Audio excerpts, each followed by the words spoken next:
Hello everyone, welcome to my channel. आज start करते हैं एक नया चैप्टर 2 10th क्लास का, acid bases and salts. First सबसे पहले इंट्रोडक्शन करेंगे, एसिड्स क्या होते हैं और बेसिस क्या होते हैं। ठीक है, तो acids are those substances which have a सार टेस्ट। एसिड्स का जो टेस्ट होता है वो खट्टा होता है, जैसे कि आपका लेमन में, आपका ऑरेंज में, इन सब में एसिड होता है। लिटमस पेपर पे इनका क्या इफेक्ट होता है, they change blue litmus to red, ये ब्लू लिटमस को रेड में चेंज कर देते हैं। नाउ एसिड्स के कौन कौन से टाइप्स हैं वो देख लेते हैं। They are of two types, organic acids and mineral acids. Organic acids हमें मिलेंगे प्लांट्स एंड एनिमल्स से, मिनरल एसिड्स मिलेंगे हमें minerals of the earth. Now what are bases? Bases are those substances that have a bitter taste. Bases का हमारे पास क्या होता है, बिटर टेस्ट होता है। ठीक है, उसके बाद दे आर सोपी टू टच। रेड लिटमस को कन्वर्ट करेंगे ये ब्लू में। ठीक है, उसके बाद आपको ध्यान रखने हैं कि कौन कौन से एग्जाम्पल्स हैं। अब बात करें अगर एसिड्स की, तो हम केमिकल रिएक्शंस करेंगे आगे, तो कौन कौन से एसिड्स लेंगे हम। कॉमन एसिड में लेंगे hydrochloric acid HCl, sulphuric acid H2SO4, उसी तरह नाइट्रिक एसिड HNO3।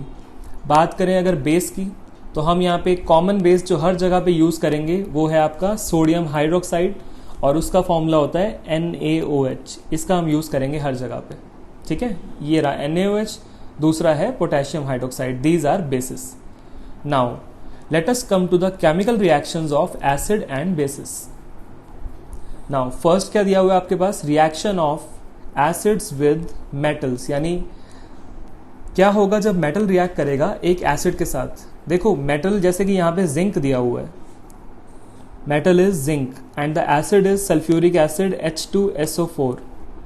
तो ये मेटल क्या करेगा, हाइड्रोजन को यहां से डिस्प्लेस कर देगा। तो आपके पास क्या बनेगा वो हम देखते हैं। हमारे पास यहां बनेगा ZnSO4 यानी zinc sulphate plus hydrogen gas. Hydrogen gas यहां पे रिलीज होगी। तो फॉर्मूला क्या बना यहाँ पे, metal plus acid it will give salt plus hydrogen gas, यानी जो मेटल है वो एसिड्स में से हाइड्रोजन को डिस्प्लेस कर देगा। ठीक है, नेक्स्ट आते हैं आपके पास। नेक्स्ट है आपका reaction of basis with metal. Basis का भी सेम है, क्या लिखा हुआ है यहाँ पे, bases react with metals to form salt and hydrogen gas. यानी बेसिस रिएक्ट करते हैं मेटल्स के साथ to form salt and hydrogen gas. But आपको क्या ध्यान रखना है, not all metals react with bases to form salt and hydrogen gas. सारे मेटल्स बेसिस के साथ रिएक्ट नहीं कर पाते। एग्जाम्पल देखते हैं क्या दिया हुआ है यहाँ पे, NCERT का एग्जाम्पल है। जिंक रिएक्ट कर रहा है यहाँ पे बेस के साथ, कॉमन बेस यूज कर रहे हैं NaOH। ठीक है, इसके बाद हमारे पास क्या होगा वो देखते हैं। देखो इसमें आपके पास कंपाउंड बनेगा सोडियम जिंकेट। अब सोडियम जिंकेट कैसे बनता है वो भी देख लेते हैं। जिंकेट एक आयन होता है जिसके आपके पास ZnO2 2- होता है चार्ज, और सोडियम इज Na+। तो जब ये दोनों कंबाइन होंगे तो आपके पास सॉल्ट बन जाएगा Na2ZnO2। This is called sodium zincate and the gas release will be hydrogen gas. So this is the reaction when zinc react with sodium hydroxide. ठीक है, now दोनों ही केस में आपके पास एक गैस रिलीज हो रही है and the gas is hydrogen gas. तो अब नेक्स्ट क्वेश्चन आता है कि इस गैस का हम टेस्ट कैसे करें। देखो ये आपकी एक एक्टिविटी दी हुई है कि जो हाइड्रोजन गैस को रिलीज हो रहा है यहाँ पे, तो हाइड्रोजन गैस के बबल्स को कहाँ से पास कराया हमने, सोप सॉल्यूशन से। ठीक है, और उसके बाद क्या होगा यहाँ पे, इसके पास में बबल्स उठ रहे हैं। तो ये बबल्स किसके हैं, ये बबल्स हैं हमारे पास हाइड्रोजन गैस के, और हम इसके पास क्या ला रहे हैं, एक बर्निंग कैंडल लेके आ रहे हैं। तो बर्निंग कैंडल्स क्या होगा, there will be a pop sound, एक पॉप साउंड आएगी। This pop sound will shows the presence of hydrogen gas, because hydrogen gas always burns with a pop sound. So this is the test for hydrogen gas. ठीक है, next आते हैं आपके पास reaction of metal carbonate and metal hydrogen carbonate with acids. सबसे पहले तो आपको यह सोचना है कि कार्बोनेट क्या होते हैं। कार्बोनेट एक आयन होता है दैट इज कॉल्ड CO3 2-। जब ये आयन किसी मेटल से कंबाइन होगा, लेट्स से सोडियम से कंबाइन हो रहा है, तो फॉर्मूला क्या बनेगा, सोडियम कार्बोनेट यानी Na2CO3। उसी तरह एक आयन होता है हाइड्रोजन कार्बोनेट, उसका फॉर्मूला होता है HCO3-। जब ये आयन सोडियम से कंबाइंड होगा तो आपके पास क्या बनेगा, sodium hydrogen carbonate that is NaHCO3। ठीक है, क्लियर हो गया। हमें ये देखना है कि इनका रिएक्शन कैसे होगा, तो उसके लिए हम पहले फॉर्मूला देख लेते हैं क्या है यहाँ पे। यहाँ पे हमारे पास लिखा हुआ है when metal carbonate react with acid salt CO2 and water will get form. तो आइए रिएक्शन करके देखते हैं इसका। Sodium carbonate is Na2CO3, it will react with hydrochloric acid HCl। तो यहाँ पर क्या होगा, यहाँ से आपके पास क्या क्या आएगा, यहाँ से आपके पास आएगा Na+ और यहाँ से आपके पास क्या आएगा Cl-। तो सॉल्ट क्या बन जाएगा आपके पास, सॉल्ट विल बी NaCl। तो एक तो बनेगा आपके पास NaCl प्लस कौन सी गैस रिलीज होगी CO2 and water will get release that is H2O। ये आपका रिएक्शन है, ठीक है, क्लियर हो गया। यहाँ पे गैस रिलीज हो रही है CO2। दूसरे केस में भी बिल्कुल सेम है, मेटल हाइड्रोजन कार्बोनेट। अब मेटल हाइड्रोजन कार्बोनेट वाले इस रिएक्शन को हम एक्सप्लेन करते हैं। This is sodium hydrogen carbonate. When sodium hydrogen carbonate react with any acid, again the products will be same. Salt same बनेगा क्योंकि एसिड सेम लिया है HCl, तो NaCl plus CO2 plus H2O। तो क्या क्लियर हुआ आपको कि कोई भी मेटल कार्बोनेट है या मेटल हाइड्रोजन कार्बोनेट है, when it reacts with acid 3 products will get form. कौन कौन से हैं वो, salt, CO2 and water. Clear हो गया। नेक्स्ट इज, आपको नेक्स्ट ध्यान रखना है कि टेस्ट क्या है यहाँ पे, टेस्ट फॉर CO2। जो हमारे पास गैस रिलीज हो रही है उसका टेस्ट क्या है। तो हम क्या करेंगे, CO2 गैस को पास करेंगे लाइम वाटर से, that is pass the gas through lime water. Now what is lime water, lime water is calcium hydroxide. Calcium hydroxide से हम पास करेंगे तो क्या रिजल्ट आएगा यहाँ पे, lime water will turn milky. आपका जो लाइम वाटर है ये हो जाएगा मिल्की। अब लाइम वाटर मिल्की क्यों होगा, due to formation of calcium carbonate, due to formation of calcium carbonate. तो अगर लाइम वाटर मिल्की हो रहा है तो उससे हमारे पास क्या क्लियर हो गया, हमारे पास क्लियर हो जाएगा the test for carbon dioxide. CO2 gas ही एक वो गैस है जो लाइम वाटर को मिल्की करती है, ठीक है, क्लियर हो गया आपको। नेक्स्ट रिएक्शन पे आते हैं। नेक्स्ट आपके पास है neutralisation reaction. This is very very important as far as your exams are consider. ये काफ़ी इंपॉर्टेंट रिएक्शन है।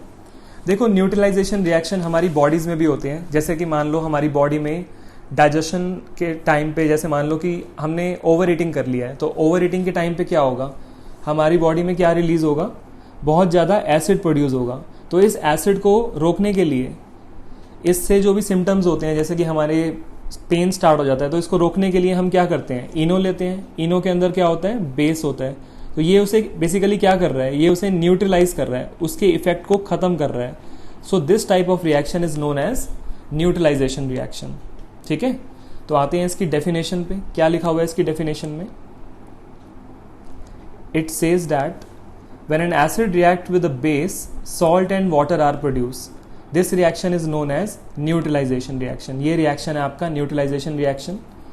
और बात करें इसमें क्या क्या बनेगा, तो ये आपको ध्यान रखना है। इसका जो फॉर्मूला है वो ऐसे है कुछ, acid plus base it will give salt and water. यानी जब एसिड रिएक्ट करेगा बेस से तो आपका क्या बनेगा, salt and water. So question क्या आएगा, what is neutralisation reaction, give 2 example. So it is a reaction between acid and a base to form salt and water. अब आते हैं इसके केमिकल रिएक्शंस पे। अब यहाँ पे बेस लेते हैं हम NaOH, सोडियम हाइड्रोक्साइड, एसिड लेते हैं हम HCl। तो यहाँ से क्या बनेगा उसे हम देख लेते हैं। तो यहाँ से तो आपके पास क्या आ रहा है, Na+ और यहाँ से आपके पास क्या आएगा, Cl-। तो आपका सॉल्ट बन जाएगा NaCl और बाकी जो बच गया वो है आपका वाटर, दैट इज H2O, ठीक है, क्लियर हो गया आपको। उसी तरह हम एक रिएक्शन और कर सकते हैं। उसमें हम क्या करेंगे, उसमें हम ये करते हैं कि बेस को सेम रखते हैं NaOH, एसिड चेंज कर लेते हैं सल्फ्यूरिक एसिड H2SO4। तो यहाँ से आपके पास क्या बनेगा, again salt and water will get form. Salt बनेगा sodium sulphate, Na2SO4, again water will get formed. So this type of reaction is known as neutralization reaction. It is a reaction between acid and a base to form salt and water. This reaction is very important. ठीक है, next पे आते हैं। Next है आपका reaction of metal oxide with acids. देखो ये दोनों आपके न्यूट्रलाइजेशन रिएक्शन है। कोई भी मेटल ऑक्साइड अगर एसिड से रिएक्ट कर रहा है तो आपका क्या बनेगा, सॉल्ट प्लस वाटर। ठीक है, अब यहाँ पे आपके पास मेटल ऑक्साइड रिएक्ट कर रहा है एसिड से और बन रहा है सॉल्ट और वाटर, तो ये सेम रिएक्शन हुआ, न्यूट्रलाइजेशन रिएक्शन। इससे क्या क्लियर होता है, इससे ये क्लियर होता है कि metal oxides are basic in nature. ठीक है, ये इसका रिएक्शन दिया हुआ है। नेक्स्ट है नॉन मेटल ऑक्साइड रिएक्ट करते हैं बेस के साथ। तो जब नॉन मेटल ऑक्साइड बेस के साथ रिएक्ट करते हैं तो क्या बनाएंगे, salt and water. This is also a kind of neutralisation reaction. और इससे आपका क्या क्लियर होता है कि जो नॉन मेटल ऑक्साइड है इनका नेचर क्या होगा, एसिडिक नेचर, क्योंकि एसिड अगर बेस के साथ रिएक्ट करेगा तभी आपके ये प्रोडक्ट्स आएंगे, that is salt and water. ठीक है, नेक्स्ट पे आते हैं। नेक्स्ट हमें अब ये देखना है कि जितने भी हम एसिड्स पढ़ रहे हैं, चाहे वो सल्फ्यूरिक एसिड है या नाइट्रिक एसिड है, उन सब में क्या कॉमन होता है। तो आइए क्या लिखा हुआ है यहाँ पे वो पढ़ते हैं एक बार। It says all acids produce hydrogen ions on dissolving in water. जितने भी एसिड्स हैं वो हाइड्रोजन आयंस को रिलीज करेंगे, यानी they will release H+ ions in the presence of water and these hydrogen ions are responsible for their acidic property. यही वो hydrogen ions हैं which are responsible for their acidic properties. ठीक है, तो क्या क्लियर हुआ, जितने भी एसिड्स हैं आपके पास वो सारे रिलीज करेंगे वाटर में हाइड्रोजन आयंस। यानी अगर मेरे पास HCl है, इन द प्रेजेंस ऑफ वाटर क्या रिलीज करेगा वो, H+ आयंस। ठीक है, तो H+ एक्वस आयंस का क्या मतलब है कि वाटर की प्रेजेंस में ही हो रहा है वो, इसीलिए H+ एक्वस लिखा हुआ है। अब चाहे मेरे पास नाइट्रिक एसिड हो, HNO3, अब HNO3 भी आपके पास H2O की प्रेजेंस में क्या रिलीज करेगा, अगेन H+ एक्वस आयंस, और रिलीज करेगा ये NO3- एक्वस आयंस। तो इन सब में क्या कॉमन आ रहा है, इस वाले में भी हमारे पास H+ आयंस थे, इस वाले में भी हमारे पास H+ आयंस निकल रहे हैं। तो जितने भी एसिड्स हैं they release hydrogen ions in the presence of water, और इन्हीं आयंस की वजह से the acid will conduct electricity. क्या कंडक्ट करेगा, इलेक्ट्रिसिटी। ठीक है, अब हमें इस पैराग्राफ को समझना जरूरी है कि इसमें क्या लिखा हुआ है।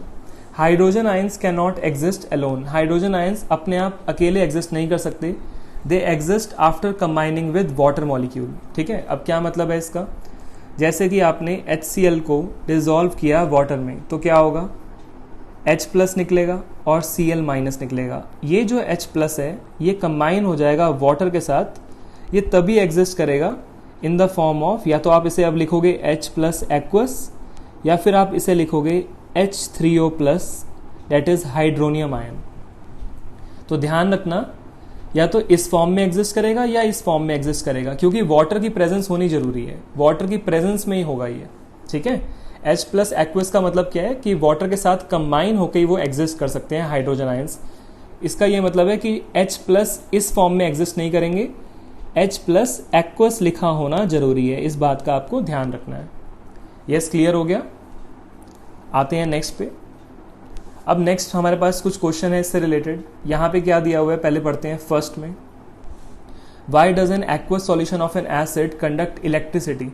अब इलेक्ट्रिसिटी कंडक्ट क्यों करेगा, कोई भी एसिड को अगर वाटर में डालेंगे, तो अभी हमने पढ़ा है कि वाटर में अगर एसिड डालेंगे तो H+ आयंस रिलीज होंगे। तो ions is a charge particle, charge particle जब मूव करेंगे तो इलेक्ट्रिसिटी कंडक्ट होगी।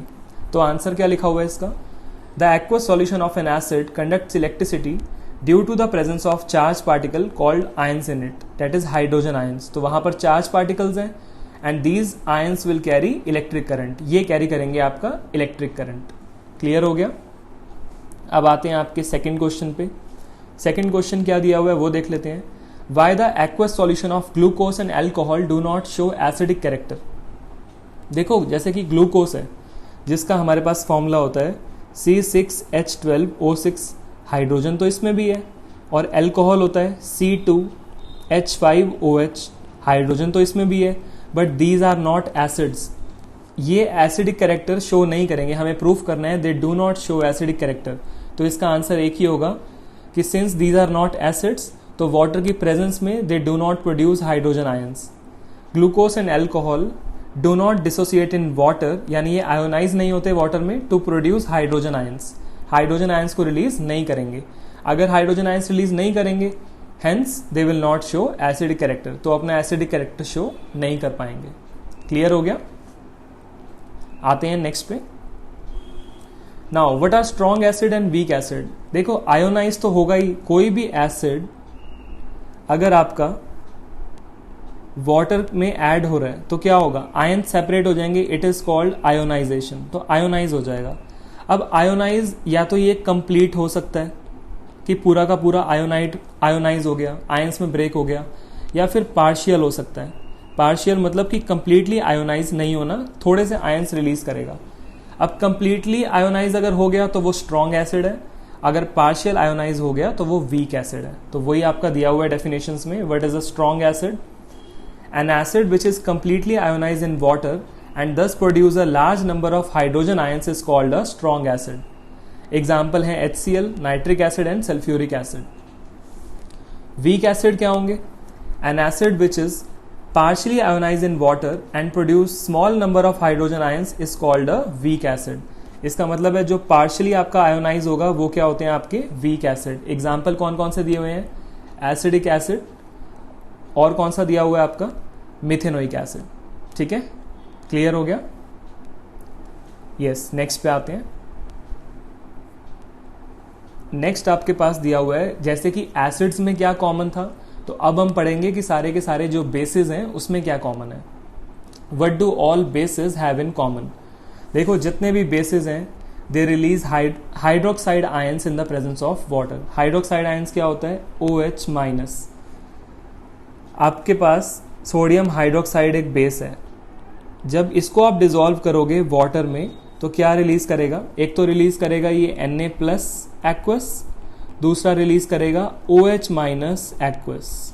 सिमिलरली और क्या है हमारे पास नेक्स्ट दिया हुआ है एक बेस है पोटेशियम हाइड्रोक्साइड, इसको भी डिसॉल्व करते हैं वाटर में तो यहाँ पर भी हमारे पास क्या रिलीज करेगा, ये रिलीज करेगा हमारे पास K प्लस एक्वस और क्या रिलीज करेगा OH माइनस एक्वस। तो आपने क्या देखा यहाँ पर भी OH माइनस आयंस रिलीज हो रहे हैं और यहाँ पर भी OH माइनस आयंस रिलीज हो रहे हैं। OH माइनस आयंस को क्या कहते हैं, they are known as hydroxide ions. It means all bases dissolve in water to produce hydroxide ions. Clear हो गया? अब सेम टॉपिक यहां पे दोबारा आता है, अगर हमारे पास कोई भी बेस कंप्लीटली आयोनाइज हो जाती है वाटर में तो वो large number of hydroxide ions release करेगा, तो उसे हम क्या बोलेंगे, स्ट्रॉन्ग बेस।